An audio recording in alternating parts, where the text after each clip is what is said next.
Yeah, as Adam said, like it's a very hot topic right now. As like Vitalik talked about it as well. Like, should certain things be enshrined into the Ethereum protocol in particular? So I'm really excited for the discussion with like different perspectives and seeing what everyone thinks and how something like this could look like and what it would mean also for the industry or for Ethereum in particular. We have with us Konstantin, who's like the founder of Cyberfund and also like early co-founder from P2P and Lido. We have Robert, economist at 1KX. Michael is here at Fantom, who already have like liquid staking on the protocol level. And Daniel, like who's working very close with like many protocols and foundations. So also an interesting perspective. And I just want to open the round here for like everyone maybe to say like in very quick, like 1 minute. Do you think liquid staking will be enshrined in some form or another in the coming years?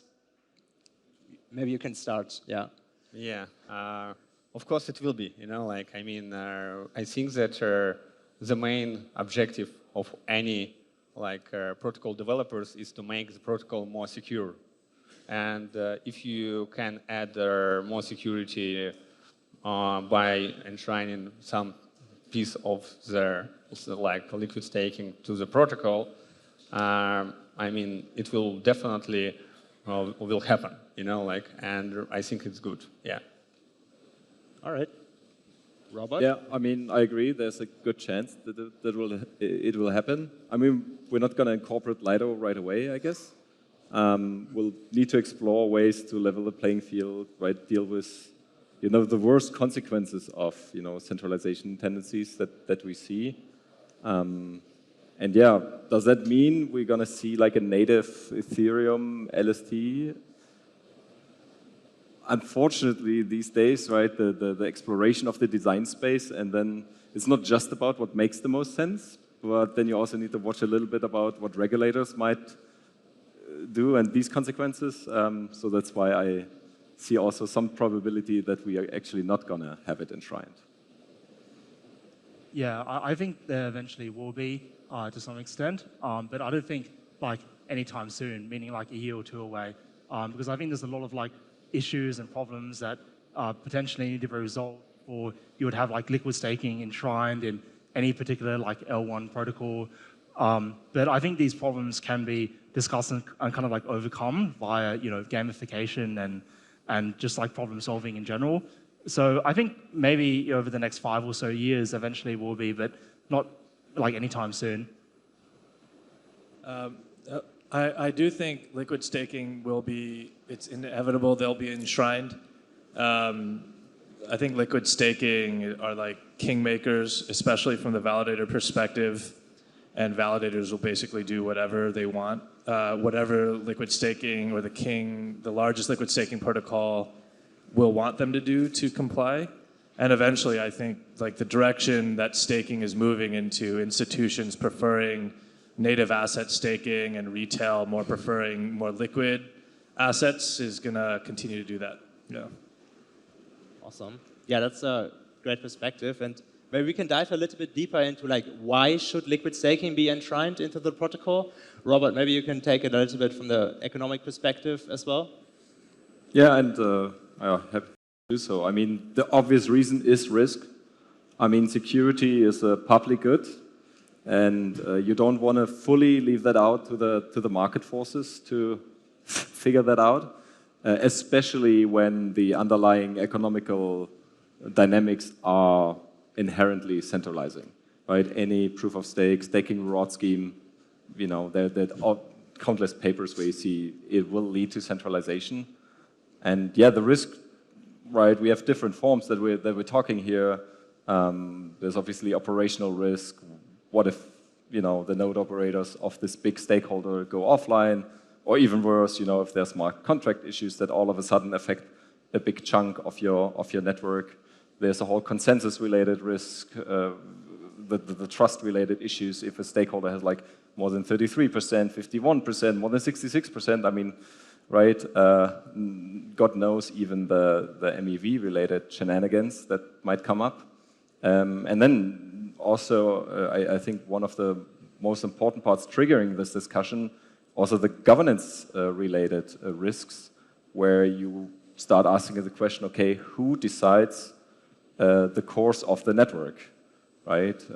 It used to be a given that the trade-offs in the blockchain dilemma are just set by the protocol, and you as a user just pick the L1 that fulfills so. But yeah, we can probably spend hours to go through the risk and the spectrum and how to counter those. But enshrining the LST to some extent is for sure part of a tool set you can encounter those risks. So what exactly, to which extent, it's a very good discussion to have. And yeah, also let's not forget, it's an important discussion to have also beyond Ethereum, because there's lots of staking-based networks out there, and they all face similar dynamics, yet different scale, but yeah, we should have that. Yeah. Yeah, I think it's really interesting to think about like who would make a decision of enshrinement and like how would that actually happen. But also like there's still like a lot of counter arguments around like enshrining in total, like you mentioned the risks and so on. What do you think, Konstantin, like from your perspective, why should we like not enshrine liquid staking into the protocol? First of all, I want to discuss what we mean here when we say enshrining, because it is an acquisition, when, for example, the protocol can acquire some type of the protocol. And it is, what I mean when I say enshrining, I mean that it is a new features in a protocol that are, introduced, on protocol level and has some function of, for example, liquid staking.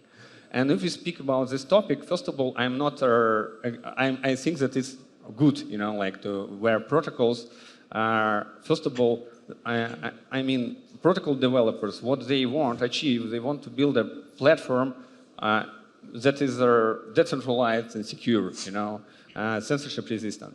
And for that, they're designing some type of staking mechanics, and when we see on a staking market, it is a lot of different solutions, they work in different way, and for now, I don't think that, for example, liquid staking is introduce any risk for Ethereum. If you will look how Ethereum works, in general, even if one of the liquid staking solutions will have 80%, stake, and it will try to attack Ethereum, nothing will happen, And the second, but still, where is an opportunity here that you can make. I mean, first of all, it is two different. First of all, you need to understand what part of liquid staking you want to enshrine. Because, for example, Ethereum can't enshrine governance, and without governance, you can only add some piece of the logic, and that will make, how to say, more secure liquid staking also for liquid staking protocols. So even if Ethereum enshrines this piece of the logic, you still need some DAOs who will be opinionated to choose a validator set. And I think that this piece of work still should make, someone should make it, Why? Because Ethereum, vision is not to have governance inside of the protocol. And if you look on a Cosmos, for example, blockchain, as another example, there you have a governance, everybody here, participate in it, I think we even can collect quorum here. And so when we speak about the governance of Cosmos, they already do this governance. And it means that they can enshrine full liquid staking inside. And it will be, and they will make it more secure. Why? Because token holders of Atom, they more aligned with the vision of Atom and who will be the validators, and they can design type of the logic. And the second point that when you enshrine in something, I think Vitalik did a pretty good job describing it. You should be sure that this logic is mature enough, that you don't introduce additional risk, because when something new like liquid staking happen, you can build it from day one, because it will introduce more risk than a solution. And especially in the case of Cosmos, you can be more flexible, you can upgrade it faster. In case of Ethereum, it's much more difficult to upgrade the tech. And so what I want to say, that enshrining of the logic to make protocol secure is natural, and it's great, and it will happen. And I hope it will happen on the Ethereum side, but I think what they should look like is that it's also work well with liquid staking protocols, many of them, you know, great one like Rocket Pool, like Lido, like others, you know. And why? Because what the objective is to make it more secure. And if they want to make it more secure and decentralized, that means they introduce some features in protocol level that all these protocols need. For example, the most needed thing is like triggered withdrawals, you know, like in Ethereum. And then they can do for liquid staking some, even like enshrine some part of the liquid staking inside. And so what in the conclusion, I want to say that it's inevitable. We will have it. The question is, what is our, I mean,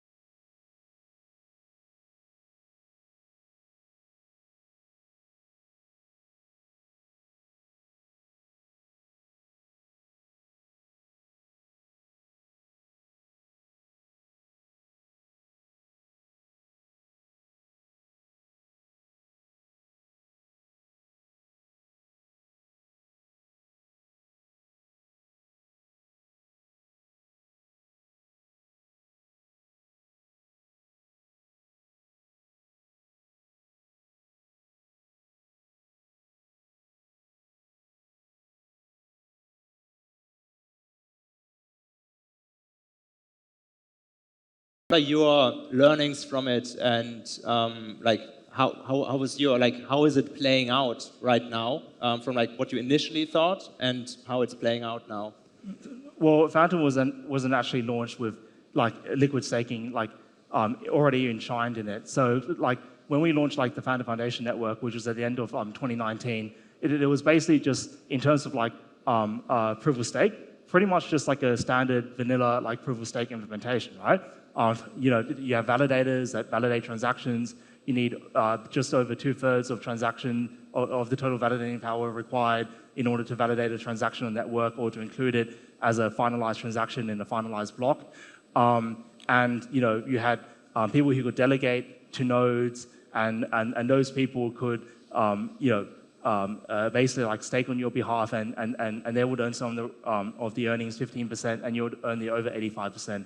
But there wasn't any liquid staking per se in that you got like another like token out of it until actually a bit later that we experimented a bit with. So we created our own like liquid staking token called SFTM, which was basically a very simple like, you know, I guess like Lido-based implementation where you would stake your FTM, you get issued this SFTM token, and then you could use that to, you know, trade around and participate in DeFi and that sort of thing.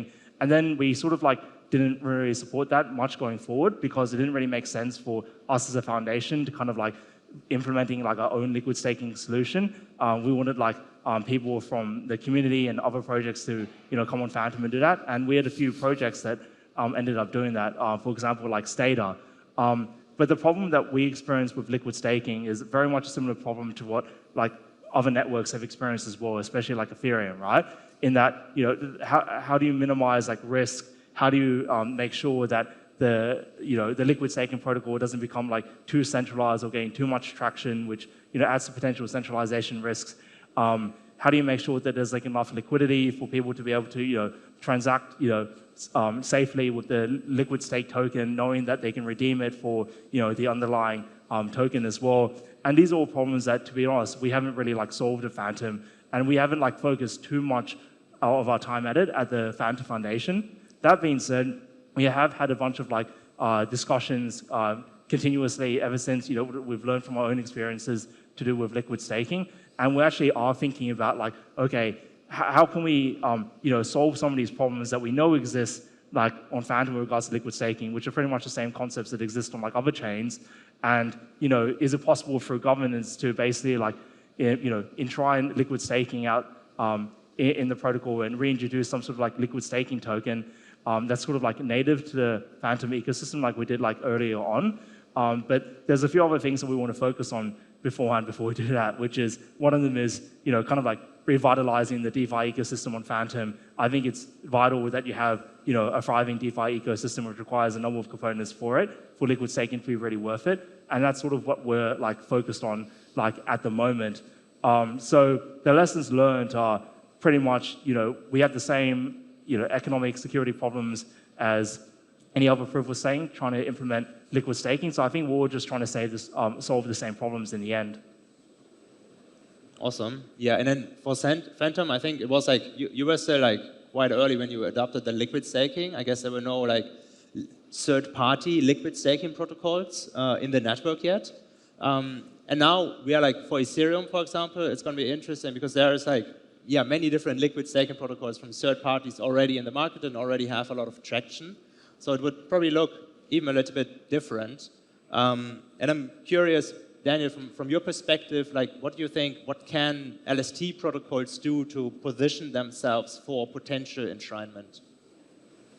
Yeah, I guess I'm still undecided on whether or not like if enshrinement was right in its totality good or bad, and as Konstantin was saying, maybe it's like feature based or modular. But again, what Konstantin said, I think it all does come down to how applicable that type of governance injection is to the liquid staking.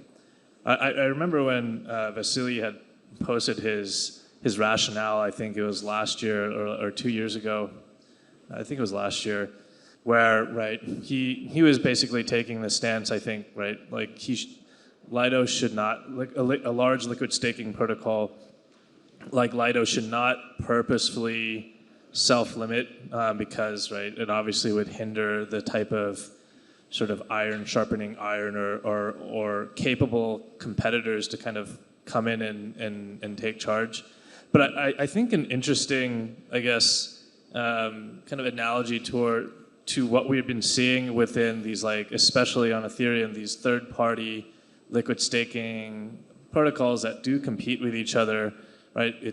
We want to enable this sort of like trustless or permissionless, and also a structure that does engage in censorship resistance, which is not hopefully centralized and is like the final word to compete. But then, with sort of like the theory of this type of capitalism is like there eventually will be a monopoly, because as people compete, people die off or don't do as well, and then sort of the spoils go to the winner, which obviously has happened with Lido to some extent.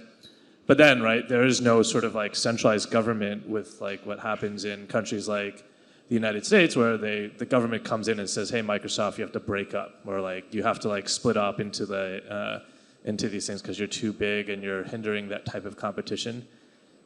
But that also does come to like this governance perspective. And if you are, to answer your question, a liquid staking protocol that does want to engage and then wants to like kind of climb up that hill and kind of exercise your strong opinions on how liquid staking should be, if it's not just like a money grab, then it is like what type of governance you do have on chain, right?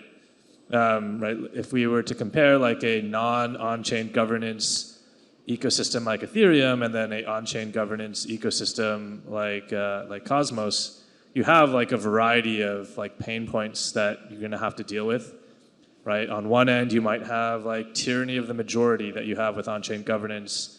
On the other, you have like tyranny of the devs, right? Like Ethereum core devs that do get to decide like what does get pushed is going to be what becomes law. And it is like, in fact, this type of lobbying effort that has to happen, and what community you are satisfied with. And I think the Ethereum community is mature enough to have like kind of obviously a lot of these conversations and debates that have been happening online or even behind closed doors is, are they happy with who the kings are of liquid staking on chain? And it was clearly like the people who had, I don't know if it was a vocal minority or it was a vocal majority, but they were clearly displeased with the state of like liquid staking, right? Like on Ethereum at least. And they made their case, and then now we have like other liquid staking protocols that tried to do what they needed.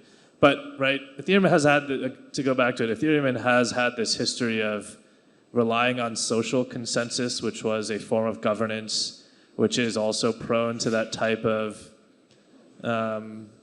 tyranny that you also see on on-chain governance. But they were able to implement that into what we all know as like the DAO fork, right? Like the code was not law, and that type of enshrinement that is going to kind of determine that type of what law is or what type of code is run specifically on your sort of like security model, which in this case, since it's not POW, it is all like this type of game theoretic security, which needs to have this type of competitive advantage. So the TLDR is like there should be an understanding of what the network is capable of handling from who decides what happens, right? Like if we had a Vitalik on an on-chain like governance chain, then they would decide, right? But then, we have also Ethereum with its whole law of subtraction, and then taking a step back, where hopefully like some of the technical folks are able to consider. But again, institutions are going to decide because they hold the preference in capital for native assets, while I think the retail ecosystem has a preference for that liquidity to easily go in and out of.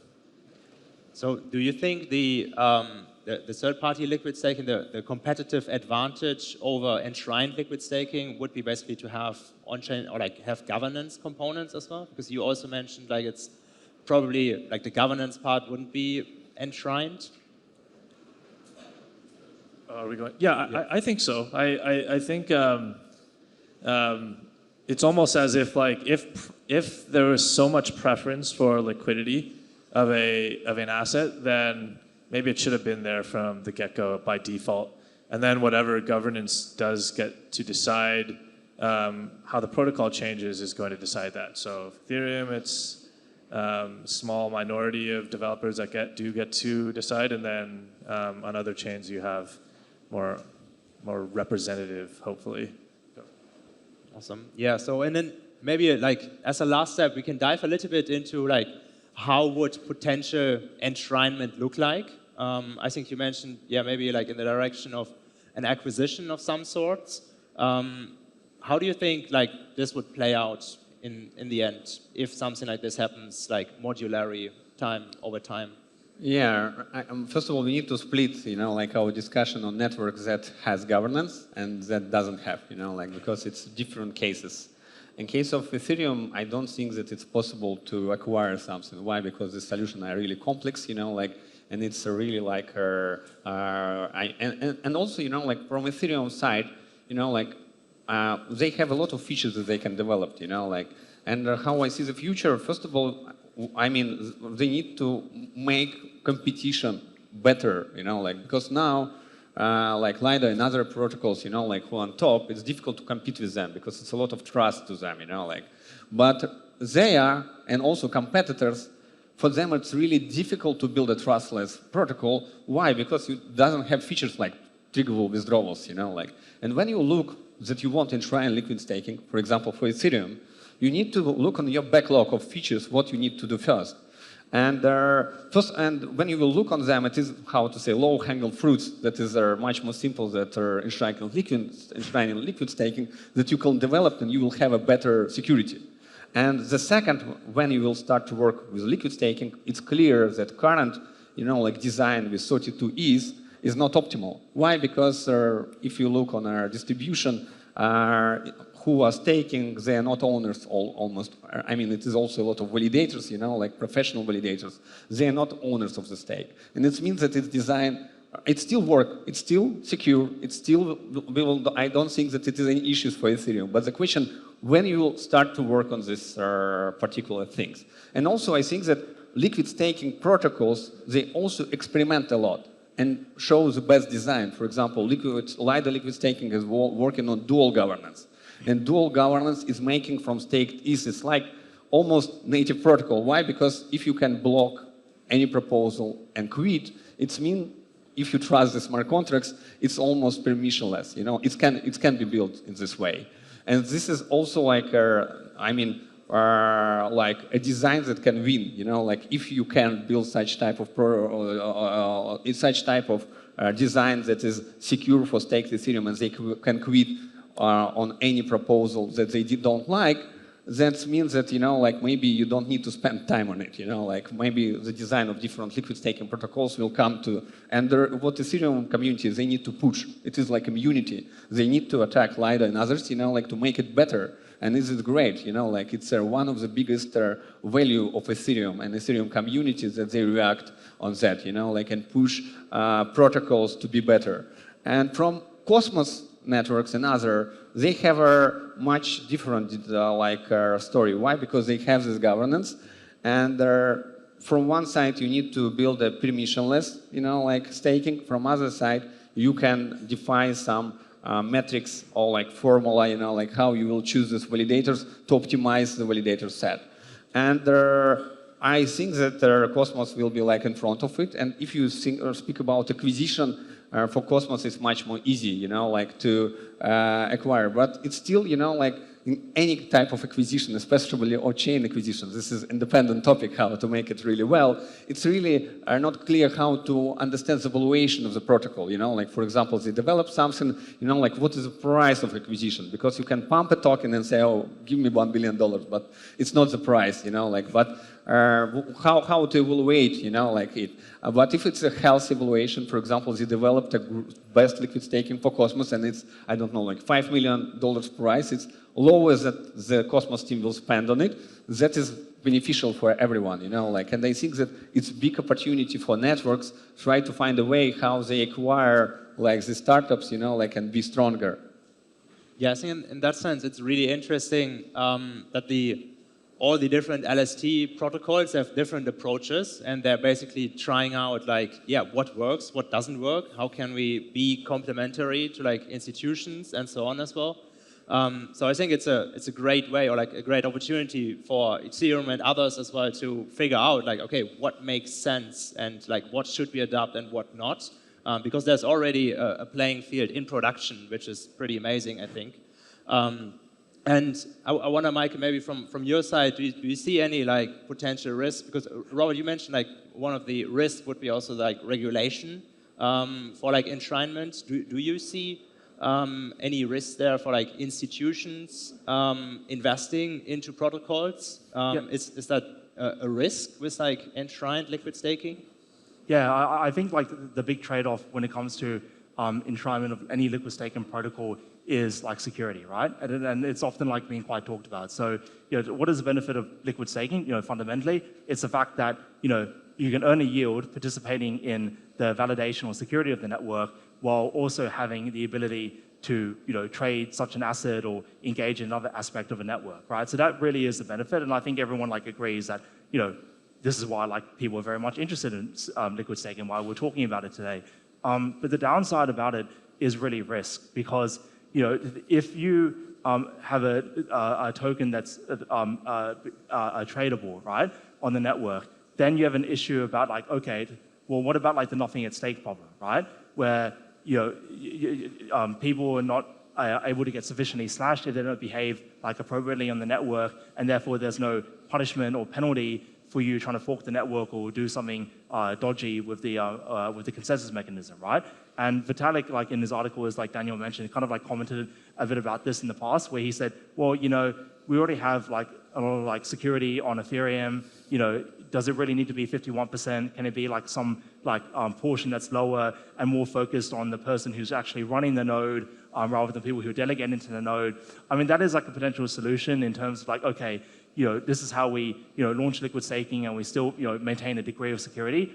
But fundamentally, what Vitalik was talking about, in my opinion, is still a trade-off between security, because you're going from 51% to at least some point lower. And I think it's a question of like, you know, is that acceptable, right? You know, he argued that potentially it is, because there is enough, you know, it costs so much already to try and attack the network that even having a fraction of that still makes the network very secure. And so I don't really know like the answer. But I think there's like a lot more discussions that have been made. Awesome. Yeah. And I mean, I think we could probably continue forever. It's a really interesting discussion to have.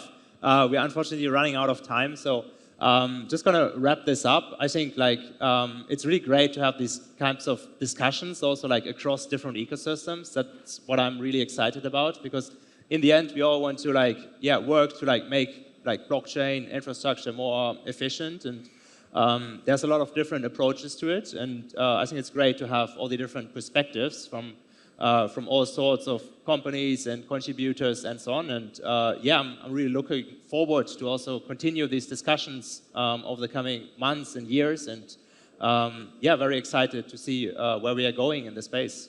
Thank you, Mirko, for organizing. Yeah, thanks. Thank you, everyone. Yeah.